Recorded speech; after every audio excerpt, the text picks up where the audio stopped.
ओम श्री साईराम। प्यारे बच्चों, छठी कक्षा के हिंदी पाठ के लिए तुम्हारा स्वागत है।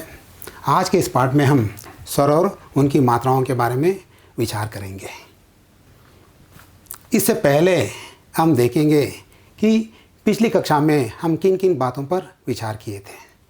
बच्चों, पिछली कक्षा में हमने स्वर और व्यंजन के बारे में चर्चा किए थे।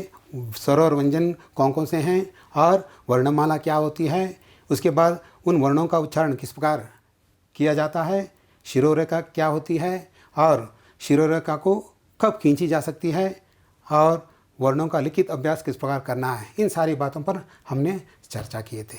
आप लोगों को भी मालूम हुआ होगा कि इनका अभ्यास किस प्रकार करना है। अब आगे देखेंगे स्वर और उनकी मात्राएं। प्यारे बच्चों, यहाँ पर आप देख रहे हैं ऊपर वाले बॉक्स में सारे के सारे स्वर हैं और नीचे वाले बॉक्स में उनकी मात्राएं दी गई है। इन्हें ध्यान से देखिए। इन्हें देखने पर तुम्हारे मन में एक प्रश्न उठता है कि आ को छोड़कर बाकी सभी स्वरों के लिए मात्रा दी गई है, लेकिन आ के लिए मात्रा नहीं है। ये क्यों? ऐसा क्यों कि आ के लिए मात्रा नहीं है? इसका एक कारण होता है क्योंकि हर एक व्यंजन वर्णमाला में जितने भी व्यंजन आते हैं, हर एक वर्ण में यानी कॉन्सोनेंट्स में, व्यंजन में आ पहले से ही जुड़ा हुआ रहता है। यानी आ स्वर जो है वो पहले से ही जुड़ा हुआ रहता है। इसलिए यहाँ पर आ के लिए कोई मात्रा नहीं होती है और बाकी सभी के लिए मात्रा है क्योंकि इन सभी को व्यंजनों के साथ जोड़ा जा सकता है। लेकिन आ को छोड़कर सारी की सारी मात्राएँ पहले ही उसमें जुड़ी नहीं रहती है, इसलिए हम उसको उसमें जोड़ देते हैं। तो चलिए बच्चों, हम देखेंगे कि इन मात्राओं को किस प्रकार जोड़ा जाता है व्यंजनों के साथ और जोड़ने पर इस आ मात्रा को किस प्रकार उच्चारण किया जाता है। इसको एक के बाद एक देखते जाएंगे। प्यारे बच्चों, यहाँ पर हम देखेंगे सबसे पहले आ की मात्रा। ये आ स्वर है और उसकी मात्रा आ, ये आ की मात्रा है। यहाँ पर जितने भी शब्द दिए गए हैं उनमें से आ की मात्रा आई हुई है। जब इस प्रकार आ की मात्रा आती है तो उन्हें कैसा पढ़ा जाता है, ध्यान से सुनिए। मैं एक बार पढ़ता हूँ, सो सुनते जाइए।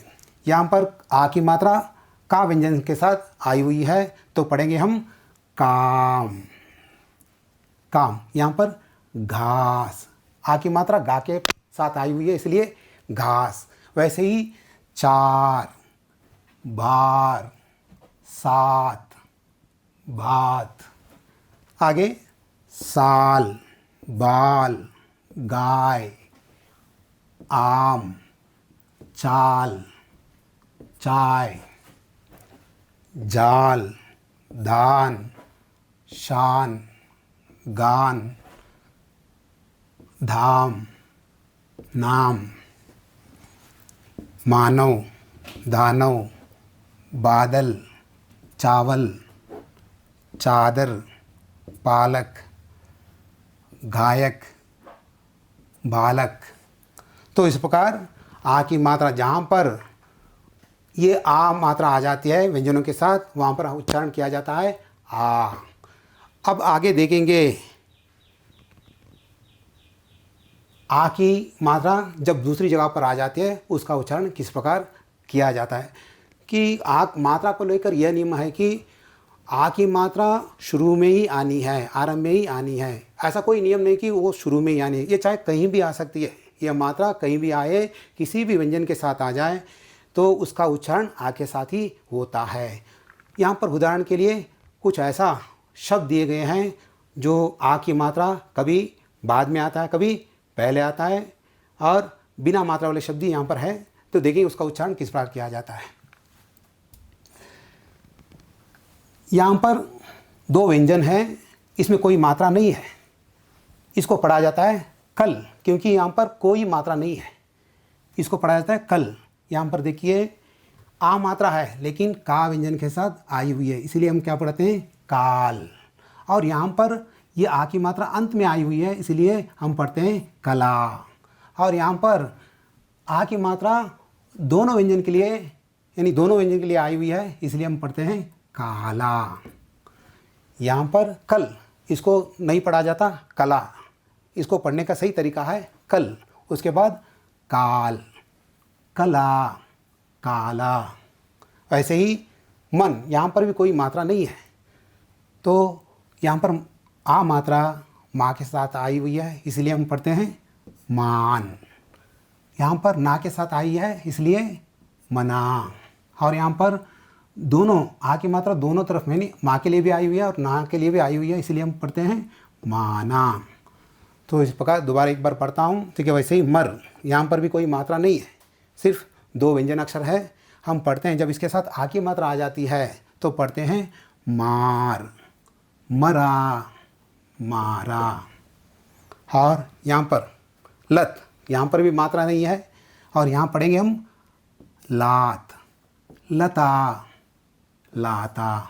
दोनों जो ला और ता है, दोनों के लिए मात्रा लगी हुई है, आ की मात्रा, इसलिए हम लाता, लता नहीं लाता। यहाँ पर जो फ़र्क है तुम्हारे सामने आप जो देख रहे हैं, वो फ़र्क तुम्हें मालूम होता है कि कैसा पढ़ना है। यहाँ पर जहाँ पर आ की मात्रा नहीं लगी हुई है, तुम्हें देखना है कि जहाँ पर आ की मात्रा लगी हुई है उसी वहीं पर आ का उच्चारण करना है। ये हो गया आ की मात्रा। आगे जाएंगे ई की मात्रा। ये है ई की मात्रा, इसे हम कहते हैं ई की मात्रा। चाहे किसी भी व्यंजन के साथ ई मात्रा आ जाए तो उसके साथ, उस व्यंजन के साथ ई ध्वनि को जोड़ देना है। जैसे कि यहाँ पर पढ़ते जाता हूँ, देखते जाइए। यहाँ पर ई की मात्रा धा के लिए आई हुई है, इसलिए हम दिन, गिन, शिला, किला, मिल, तिल, निधि, पिता, सितार, विमान, विज्ञान, विकास, गिलास, टिकट, निकट, चिराग, विराग, शिकार। यहाँ पर ई की मात्रा पहले व्यंजन के साथ आई हुई है। ये चाहे अंत में आ जाए या और कहीं भी आ जाए, लेकिन उसका उच्चारण ई के साथ ही होता है। अब आगे देखेंगे ई की मात्रा। ये है ई। हमने देखा कि ई जो है, जो ई मात्रा बाएं तरफ थी और यहाँ पर दाएं तरफ है, तो इसको ध्यान में रखना लिखते समय और पढ़ते समय। जब ई की मात्रा, ये ई की मात्रा है ना कि ई, ये ई की मात्रा है। जब ई की मात्रा किसी व्यंजन के साथ आ जाती है तो उन्हें कैसा पढ़ना है, ध्यान से सुनिए। पीला, पीला नहीं है, पीला, नीला, कीड़ा, पीड़ा, सीटी, दीदी, गीला, मीठी, गीत, गीदड़, बीमार, धीरज, दीवार, तीतर, दीपक, पीपल, शीतल, कीचड़, नारी, सारी, मारीच। यहाँ पर मारीच, पुनीत, लकीर, फ़कीर। यहाँ पर ई की मात्रा कहीं भी आ जाए, उसका उच्चारण ई के साथ ही होता है। ध्यान देने की बात है कि देखिए यहाँ पर ये ही होता है और ये ही होता है। यहाँ पर इसकी मात्रा बाएं की तरफ है और इसकी मात्रा दाएं की तरफ। इस बात को ध्यान रखना है, ये दोनों एक ही नहीं है। जब मात्रा व्यंजन के बाएं तरफ आ जाती है तो उसको कहते हैं ई। जब दाएं तरफ आ जाती है तो उसका उच्चारण होता है ई। ये दोनों भी एक नहीं है। देखिए यहाँ पर ये जो लेफ़्ट साइड में आता है और ये राइट साइड में आता है, उसको ध्यान में रख लो। आगे जाएंगे ऊ की मात्रा। यह है ऊ की मात्रा, इसे हम कहते हैं ऊ की मात्रा। यहाँ पर भी ऊ की मात्रा बहुत सारे व्यंजन के साथ आई है। इस प्रकार आने से उसका उच्चारण किस प्रकार किया जाता है, अब देखते जाए। मुनि, यहाँ पर माँ के साथ ऊ की मात्रा लगी हुई है, इसलिए इसको पढ़ा जाता है मु, मुनि। पुल, सुधा, सुन, चुन। ऐसे ही बुन, दुन, चुप, सुत। पुकार, कुशल, सुनार, तुलसी, तुराई, तुषार, दुकान, कुमार, सुलभ, गुलाम, सुधार, कुटिल। तो ये एक मात्रा को तुम ध्यान में रखें और उसका उच्चारण किस प्रकार किया जाता है इसको भी ध्यान में रखें। तो ये मात्रा कहीं भी आ जाए उसकी धुन में कोई हेरफेर नहीं होती, वो कहीं पर लगे वो मात्रा किसी भी व्यंजन के साथ आ जाए उसका उच्चारण ऊ से ही होता है।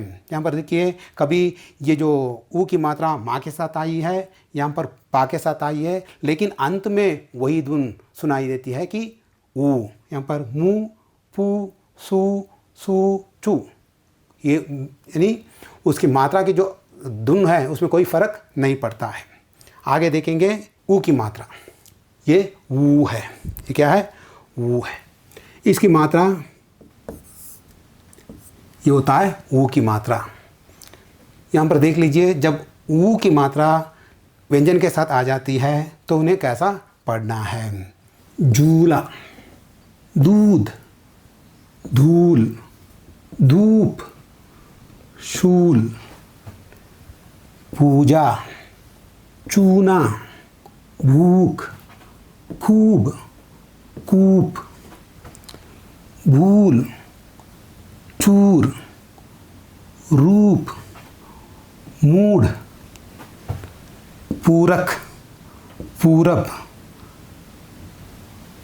सूरत, मूरत, भूचाल।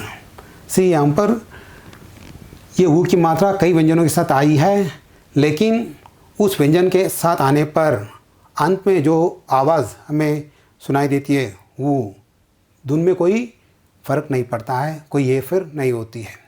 तो यहाँ पर ऊ की मात्रा। अगले जाएंगे। हाँ, यहाँ पर ध्यान देने की बात यह है कि ऊ और ऊ ये जो मात्रा है यानी ये और ये ऊ की मात्रा है। रा वर्ण को छोड़कर बाकी सब वर्णों में वर्णों के नीचे ये मात्रा लगती है। रा को छोड़कर बाकी सभी वर्णों के ये मात्रा नीचे लगती है, लेकिन सिर्फ रा में ये जो वर्ण होता है रा, इसमें नीचे नहीं बल्कि आगे लगती है, ये मात्रा आगे लगती है। जैसे कि यहाँ पर देखिए ये जो रू यहाँ पर ऐसा नहीं होता, ये गलत है कि ये रू की मात्रा यहाँ पर उसके आगे लगती है और जो ऊ की मात्रा है ऐसा लगती है, ये रॉन्ग है। इसको ऐसा लिखना गलत होता है क्योंकि रा वर्ण को छोड़कर और सारे के सारे व्यंजन में मात्राएं नीचे लगती है, सिर्फ रा वर्ण में वर्ण के पीछे यानी उसके आगे लगती है। इसको ध्यान में रखें। अब आगे देखेंगे रू की मात्रा। रू की मात्रा है यह होता है रू की मात्रा। जब ये मात्रा किसी व्यंजन के साथ आ जाती है इन्हें कैसा पढ़ा जाता है। तृण, गृण, नृप, गृह, पृता, व्रता, कृपा, गृत, कृषक, अमृत, पृथक, कृपण, कृपाण, कृतक, सृजन, हृदय। तो अब तुम्हें मालूम हुआ कि ये रू की मात्रा क्या होती है।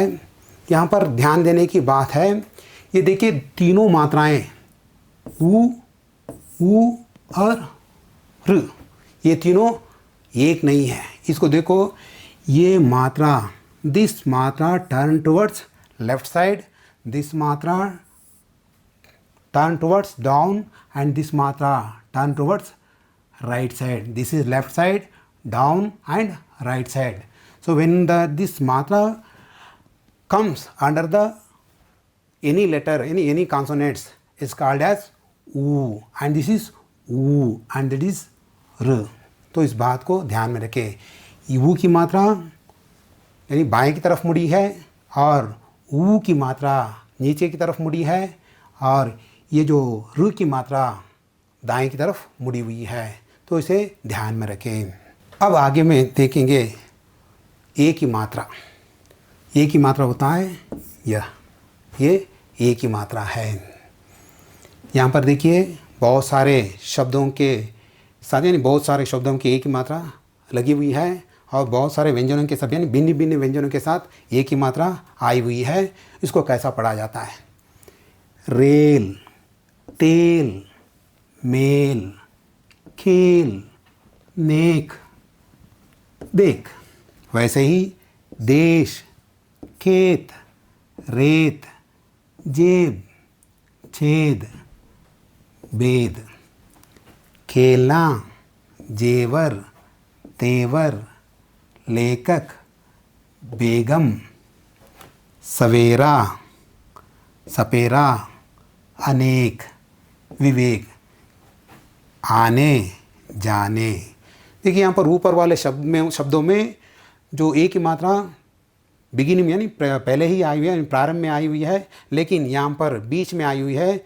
ये कहीं भी आ जाए ये मात्रा, लेकिन उसका जो उच्चारण जैसा का तैसा ही रहता है, उसमें कोई बदलाव यानी हेरफेर नहीं होगी। जैसे कि यहाँ पर देखिए, यहाँ पर शुरुआत में ये ए की मात्रा आई हुई है, यहाँ पर बीच में आई हुई है और यहाँ पर अंत में आई हुई है, लेकिन कहीं भी आ जाए उसका जो उच्चारण ई के साथ ही होता है। यहाँ पर देखिए ए के साथ ही होता है। जैसे कि सवेरा, खे, वे, खेलना, सवेरा और अंत में ने, जाने। इस प्रकार ए के साथ ही इसका उच्चारण होता है, चाहे वो किसी व्यंजन में आ जाए। आगे हम देखेंगे ऐ की मात्रा। ये ऐ की मात्रा है। ये मात्रा में केवल एक सिंग होती है और ऐ मात्रा में यहाँ पर दो सिंग होती है। ये ए की मात्रा एक सिंग और यहाँ पर जो ऐ की मात्रा है उसमें दो सिंग होती है। जब ये ऐ की मात्रा आ जाती है भिन्न भिन्न व्यंजनों के साथ, तो उन्हें कैसा पढ़ा जाता है?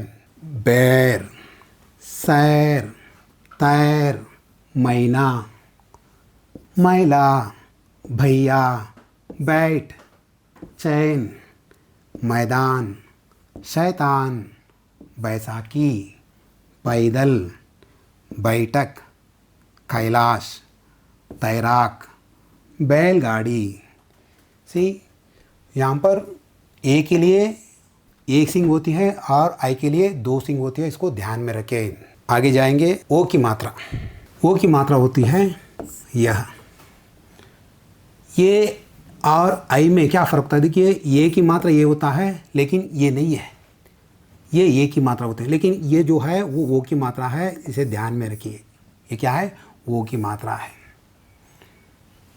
अब जब वर्णों में यानी शब्दों में जब वो की मात्रा आ जाती है तो उसे कैसा पढ़ा जाता है देखेंगे। लोग, यहाँ पर देखिए सारे के कुछ शब्दों में ओ की मात्रा यानी प्रारंभ में आई हुई है और कुछ शब्दों में ओ की मात्रा बीच में आई हुई है और आखिरी में भी आई हुई है। देखेंगे कि जब ओ की मात्रा आती है तो उसे कैसा पढ़ा जाता है। लोग, लोभी, धोबी, छोटा, मोटा, रोटी, रोक, ठोक, सोच, धोती, पोती, बोल, तोल, गोल, तोड़, फोड़, भोजन, मोहित, बोतल, टोकरी, पोटली, ओढ़नी, ओकली, ढोलक। तो इस प्रकार जब ओ की मात्रा आ जाती है किसी व्यंजन के साथ तो उनको पढ़ा जाता है वो। कभी कभी अंत में भी आ सकती है। फॉर एग्जांपल, उदाहरण के लिए पढ़ो, चाहे शुरुआत में आ जाए ये मात्रा या अंत में आ जाए, लेकिन उसका उच्चारण वो से ही होता है। जैसे कि पढ़ो अंत में आया है, आई हुई है वो मात्रा, यहाँ पर छोटा बिगिनिंग में। यहाँ पर सारे के सारे शब्दों में वो मात्रा यानी शुरुआत में आई हुई है और यहाँ पर अंत में आई है। तो जहाँ पर भी आ जाए, लेकिन उस मात्रा उसी के वही वो के साथ ही पढ़ा जाता है। अगले देखेंगे औ। औ की मात्रा होती है, ये औ की मात्रा है। ये इन दोनों में क्या फ़र्क, वो और औ में क्या फ़र्क होता है? देखिए यहाँ पर ये औ की, ये वो की मात्रा है और ये औ की मात्रा है। यदि हम इसको इसमें आ में से ये क्या है, वो है, यदि इसको हम हटा देंगे सिर्फ ये मात्रा बच जाती है। और औ में ये मात्रा हटा, ये इसको निकाल देंगे तो सिर्फ ये बच जाती है, ये मात्रा बच जाती है। तो इसी मात्रा को हम पर यहाँ पर लिए गए हैं। देखेंगे कि अब ये मात्रा आने पर किस प्रकार पढ़ा जाता है। जब ये मात्रा किसी व्यंजन के साथ आ जाती है तो कैसा पढ़ा जाता है। ये औ की मात्रा है। नौका, सौदा, मौसी, चौका, मौका, कौवा, चौता, फौज, मौज, मौसम, औषध, औरत, फौरन, गौतम, भौरा, दौलत, चौकीदार, रौनक, पौधा, तौलिया। इस प्रकार जब किसी व्यंजन के साथ औ आ जाती है तो उसका उच्चारण भी औ से ही होता है। जैसे कि यहाँ पर बहुत सारे उदाहरण दिए गए हैं, तो ऐसा पढ़ते जाना है। आगे देखेंगे अम इसे अनुस्वार कहा जाता है। अम और हा इसे अनुस्वार कहा जाता है स्वरों में। इसे स्वरों के अंतर्गत लिए गए हैं, लेकिन इसे क्यों योगवाह कहा गया है। ये स्वर हैं लेकिन इन्हें योगवाह कहा गया। क्यों योगवाह कहा गया है? क्योंकि ये तो ना ऋसु स्वर में आते हैं और ना ही दीर्घ स्वर में आते हैं, इसलिए इन दोनों को योगवाह कहा गया है। आजकल स्वरों की संख्या हिसाब में 11 ही है, क्योंकि ये दोनों योगवाह के अंतर्गत आते हैं, इसलिए स्वरों की संख्या 11 मानी जाती है आजकल। फिर भी इन्हें स्वरों में लिया जाता है, लेकिन गिनती में नहीं है। जब हम स्वरों के अंतर्गत इसे लेते हैं तो इसे भी स्वरों के अंदर रख दिया जाता है। अब देखें कि जब अनुस्वार आता है उन्हें कैसा पढ़ा जाता है। इसका जो मात्र है या, इसका मात्र है या। हंस, झंडा, खंबा, चंदा, अंडा, संत, संग, भंग, अंदर, बंदर, अंतर, Champak. In Kannada, what we do in Kannada, how we write this Hanuswar? In Kannada only like this, zero will come in Kannada. The same that the symbol in Kannada, in Hindi, it come here like dot. In Kannada we put in big zero, and in Hindi we put in dot. This will show as in dot. For example, in Kannada, this is Anda. What is Anda? और इसी को हम हिंदी में लिखते हैं अंध, अंध, अंध। और ये देखिए यहाँ पर कन्नड़ में जो अनुस्वार वर्ण के बगल में आ जाता है और हिंदी में उसके सर पर आ जाता है, तो ये मात्रा उसके सर पर आ जाती है, इसीलिए इसको ध्यान में रखें। और विसर्ग, ये हिंदी में तो इसका इससे शुरू होने वाले शब्द बहुत ही कम हैं। ये तो संस्कृत के बहुत सारे इसमें आ जाते हैं, संस्कृत के शब्द बहुत सारे इसमें आ जाते हैं, तो इसका उपयोग संस्कृत में बहुत होता है। तो हिंदी में इन शब्दों को भी लिया जाता है, क्योंकि हिंदी एक ऐसी भाषा है जिसमें फारसी शब्द भी आ जाते हैं, संस्कृत शब्द भी आ जाते हैं, देशी शब्द भी आ जाते हैं। इसीलिए इसमें ये जो विसर्ग वाले शब्द हैं ये मूलतः संस्कृत के ही हैं। जब ये आते हैं शब्दों के बीच में या अंत में, इसे कैसा पढ़ा जाता है। देखिए इसे कहते हैं विसर्ग, इसे कहते हैं विसर्ग। प्रातः काल, ये विसर्ग होता है, इसलिए प्रातः काल। ये अंतःकरण, अंतःकरण, और ये प्रायः और अतः, और यहाँ पर क्रमशः, मूलतः, संभवतः, निस्वार्थ। इस प्रकार ये तो संस्कृत में बहुत सारे ऐसे शब्द होते हैं, फिर भी हम हिंदी में इन्हें लेते हैं।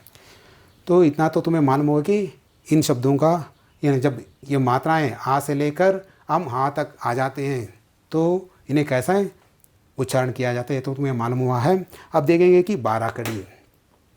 बच्चों समझ लो कि तुम्हें वर्णमाला आ जाता है, तुमने आधा प्रतिशत यानी 50% सीख लिए हैं। अब इस 12 कड़ी को सीख लेते हैं, समझ लो कि तुम्हें 100% पढ़ना आ गया है। इफ़ यू लर्न ओनली वर्णमाला you can feel that you know 100 only 50%. If you learn this also, we can guess like that you can read 100% according to this 12 कड़ी and this वर्णमाला। ये है 12 कड़ी।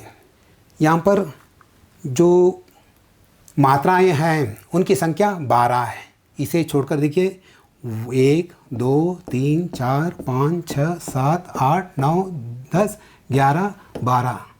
इन 12 जो मात्राएं हैं यहाँ पर जितने भी जो मात्राएं हैं उन्हें यदि हम व्यंजनों के साथ लिख देते हैं तो उन्हें कहते हैं 12 कड़ी।